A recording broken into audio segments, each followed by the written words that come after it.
एक बेटी ने अपने पिता के सामने खड़े होकर कहा था, ये शरीर अब मेरा नहीं रहा, और अगले ही पल उसने खुद को अग्नि में समर्पित कर दिया।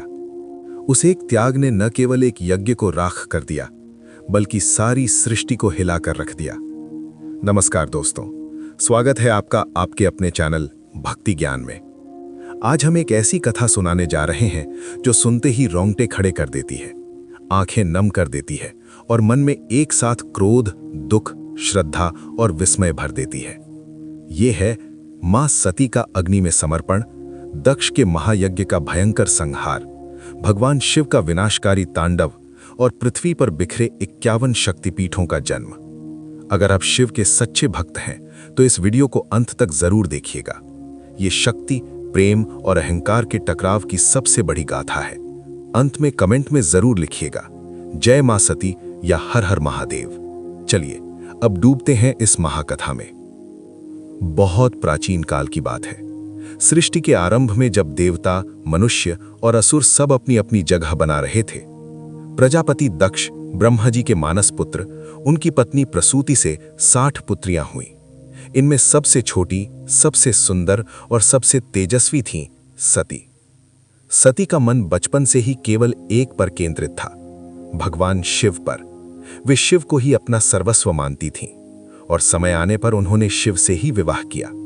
इस कथा को आप इससे पहले वाले वीडियो में देख सकते हैं। दक्ष को यह संबंध कभी स्वीकार नहीं हुआ। उनके मन में शिव के प्रति घोर द्वेष था। वे कहते थे, शिव तो स्मशान में रहते हैं, भस्म लगाते हैं, सांप गले में डालते हैं, नग्न भ्रमण करते हैं। ऐसा व्यक्ति मेरे कुल का दामाद कैसे हो सकता है? फिर आया वो दिन जिस दिन दक्ष ने अपने जीवन का सबसे भव्य यज्ञ करने का निश्चय किया। इस यज्ञ को सर्व यज्ञ कहा जाता था। इसमें सारी सृष्टि को आमंत्रित किया गया। ब्रह्मा जी स्वयं मुख्य अतिथि बने। विष्णु जी, इंद्र, वरुण, यम, कुबेर, अग्नि, वायु, सभी आदित्य, वसु, रुद्र, विश्वदेव, मरुद्गण, महर्षि, गंधर्व, यक्ष, किन्नर, सबको निमंत्रण भेजा गया। लेकिन एक नाम जानबूझकर छोड़ दिया गया, भगवान शिव और उनकी पत्नी सती। जानबूझकर। सती को जब यह समाचार मिला तो उनका मन बहुत व्यथित हो उठा। उन्होंने शिव से बहुत विनम्रता से प्रार्थना की, महेश्वर, मुझे जाने दीजिए, मैं केवल यज्ञ देखकर लौट आऊंगी। मैं कुछ नहीं बोलूंगी, कुछ नहीं मांगूंगी, बस पिताजी के यज्ञ का साक्षात्कार करना चाहती हूं। शिव ने बहुत समझाया, कई बार मना किया। कहा, सती, तुम्हारे पिता का मुझसे द्वेष है, बिना निमंत्रण के जाना ठीक नहीं, वहां तुम्हें अपमान सहना पड़ेगा, तुम्हारा कोमल हृदय टूट जाएगा। लेकिन सती का मन नहीं माना। उन्होंने कहा, मैं पुत्री हूं, पिता के घर बिना बुलाए भी जा सकती हूं। मैं वचन देती हूं कि चुपचाप देखकर वापस लौट आऊंगी। आखिरकार शिव ने अनुमति दे दी, पर उनके मन में एक अजीब सा भय था। सती यज्ञस्थल पर पहुंची। चारों ओर देवताओं की चमक, ऋषियों के मंत्रोच्चार, हवन की सुगंध, फूलों की मालाएं, सब कुछ भव्य था। लेकिन जैसे ही दक्ष ने सती को देखा, उनका मुख क्रोध और घृणा से लाल हो गया। न उन्होंने बेटी को गले लगाया, न कोई आसन दिया, न स्नेह भरी एक बात भी पूछी। और फिर सभा के ठीक बीच में खड़े होकर दक्ष ने भगवान शिव की कटु, अपमानजनक निंदा शुरू कर दी। उन्होंने जोर से कहा, यह कौन सा दामाद है जिसे मैंने कभी स्वीकार नहीं किया? स्मशान में रहने वाला, भस्म रमाने वाला, कपालधारी, सर्पों से सजा हुआ, नग्न सन्यासी, ये मेरे कुल का अपमान है। मैंने कभी नहीं कहा था कि मेरी पुत्री ऐसे व्यक्ति से बंध जाए। धीरे धीरे, बहुत भावुक आवाज में सती खड़ी सुनती रहीं। हर शब्द उनके हृदय में तीर की तरह चुभ रहा था। उनकी आंखें भर आईं।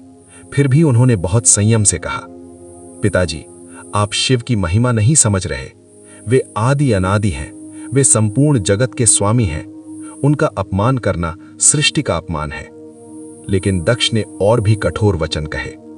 उन्होंने कहा, बस करो, मैं तुम्हारी बात नहीं सुनना चाहता, तुम चुपचाप यहां से चली जाओ। सती का धैर्य अब पूरी तरह टूट चुका था। उन्होंने मन में संकल्प लिया, ये शरीर जो दक्ष से उत्पन्न हुआ, ये शरीर अब पाप और अपमान का भागीदार बन गया है। मेरे पति का अपमान सहने वाला ये शरीर मेरे लिए अभिशाप है। मैं इसे त्यागती हूं। फिर उन्होंने यज्ञ के विशाल हवन कुंड के समक्ष खड़े होकर कहा, हे अग्निदेव, तुम मेरी साक्षी रहना। मेरे पति का अपमान हुआ है। इस अपमान को सहने वाला ये शरीर अब बोझ है। मैं इसे योग अग्नि द्वारा भस्म करती हूं। और फिर मां सती ने स्वयं योग बल से शरीर में अग्नि प्रज्वलित की। उनके शरीर से दिव्य प्रकाश निकला। उनका रूप और भी अधिक तेजस्वी और भी अधिक सुंदर हो गया। और अगले ही क्षण वे स्वयं उस हवन कुंड में समा गईं। उनका शरीर अग्नि में विलीन हो गया। चारों ओर गहरी स्तब्धता छा गई। देवता भी भय और दुख से कांप उठे। कोई कुछ बोल नहीं पाया। मरते समय सती ने मन ही मन प्रण किया, मेरा शरीर भस्म हो गया, लेकिन मेरा क्रोध दक्ष और उसके यज्ञ को नष्ट कर देगा, और मैं आगे जन्म लेकर ऐसे पिता के घर जन्म लूंगी जो मेरे पति का सच्चा सम्मान करेंगे। जब ये हृदय विदारक समाचार नंदी और गणों ने भगवान शिव तक पहुंचाया, तो शिव का क्रोध 7वें आसमान को छूने लगा। उनका तीसरा नेत्र खुल गया। उसकी ज्वाला से आकाश जलने लगा। पृथ्वी कांपने लगी। शिव ने अपनी जटाओं से एक बाल उखाड़ा और उसे पृथ्वी पर पटक दिया। उसी क्रोध से प्रकट हुए वीरभद्र और भद्रकाली। वीरभद्र का रूप इतना भयंकर था कि देवता भी देखकर थर थर कांप उठे। हजारों भुजाएं, अग्नि के समान शरीर, त्रिशूल, खड्ग, परशु, शूल, धनुष बाण, लाल नेत्र, गरजती आवाज, भयंकर दाढ़ी मूछें। शिव ने गंभीर स्वर में आदेश दिया, वीरभद्र, जा, दक्ष के यज्ञ को जड़ से मिटा दे, सभी अपराधियों को दंड दे, यज्ञ की अग्नि बुझा दे, दक्ष का सिर काट लाओ। कोई क्षमा नहीं, कोई दया नहीं। वीरभद्र ने भयंकर गर्जना की और यज्ञ स्थल पर धावा बोल दिया। इंद्र पर प्रहार। इंद्र का हाथ कट गया। यमराज पर हमला। यम का दंड टूट गया। अग्नि को अपमानित किया। वायु को हराया। ऋषियों को दंड दिया। यज्ञ के पशुओं को मुक्त कर दिया। हवन की सामग्री भस्म कर दी। यज्ञ की वेदियां तोड़ दी। और अंत में दक्ष प्रजापति के सामने पहुंचे। दक्ष डर से कांपते हुए भागने लगे, लेकिन वीरभद्र ने उन्हें पकड़ लिया और एक ही प्रहार में दक्ष का सिर धड़ से अलग कर दिया। उस सिर को उठाकर उसी अग्नि में डाल दिया जिसमें मां सती ने स्वयं को समर्पित किया था। यज्ञ पूरी तरह नष्ट हो गया। अग्नि बुझ गई। मंत्र रुक गए। चारों ओर केवल राख और धुआं बचा। अब कथा का सबसे दिव्य और रहस्यमयी मोड़ आता है। भगवान शिव ने मां सती का पार्थिव शरीर कंधे पर उठाया और समस्त ब्रह्मांड में महातांडव करने लगे। ये कोई सामान्य नृत्य नहीं था, ये था विनाश का तांडव। उनके प्रत्येक कदम से धरती कांप रही थी। उनके बाल हवा में लहरा रहे थे। उनकी आंखों से अग्नि की लपटें निकल रही थीं। सृष्टि का अंत नजदीक आ रहा था। पर्वत टूटने लगे, नदियां उलटने लगीं, समुद्र उफान मारने लगे। देवता, दानव, मनुष्य सभी भय से थर थर कांपने लगे। तब ब्रह्मा और विष्णु ने मिलकर प्रार्थना की, हे महादेव, कृपया क्रोध संभालिए।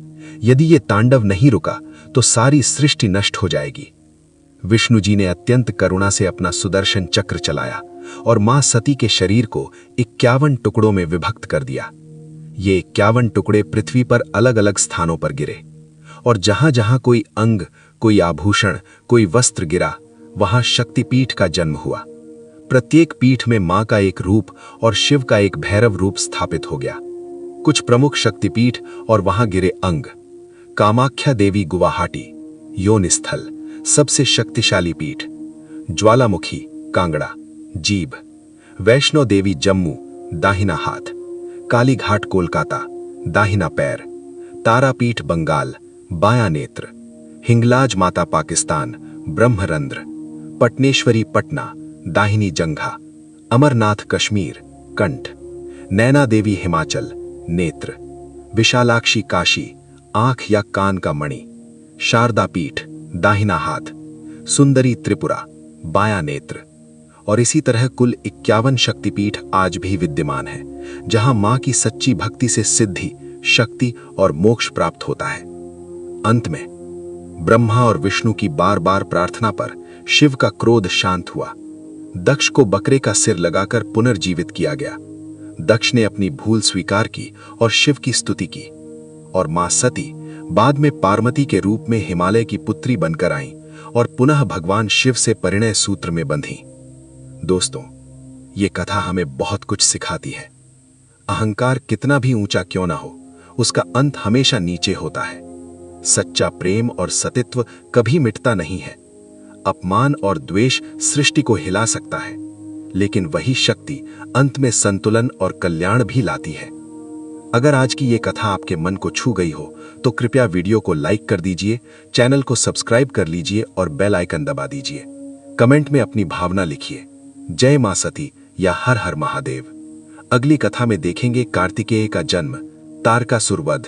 तब तक के लिए जय भोलेनाथ, जय मां भवानी, राधे राधे, नमस्कार।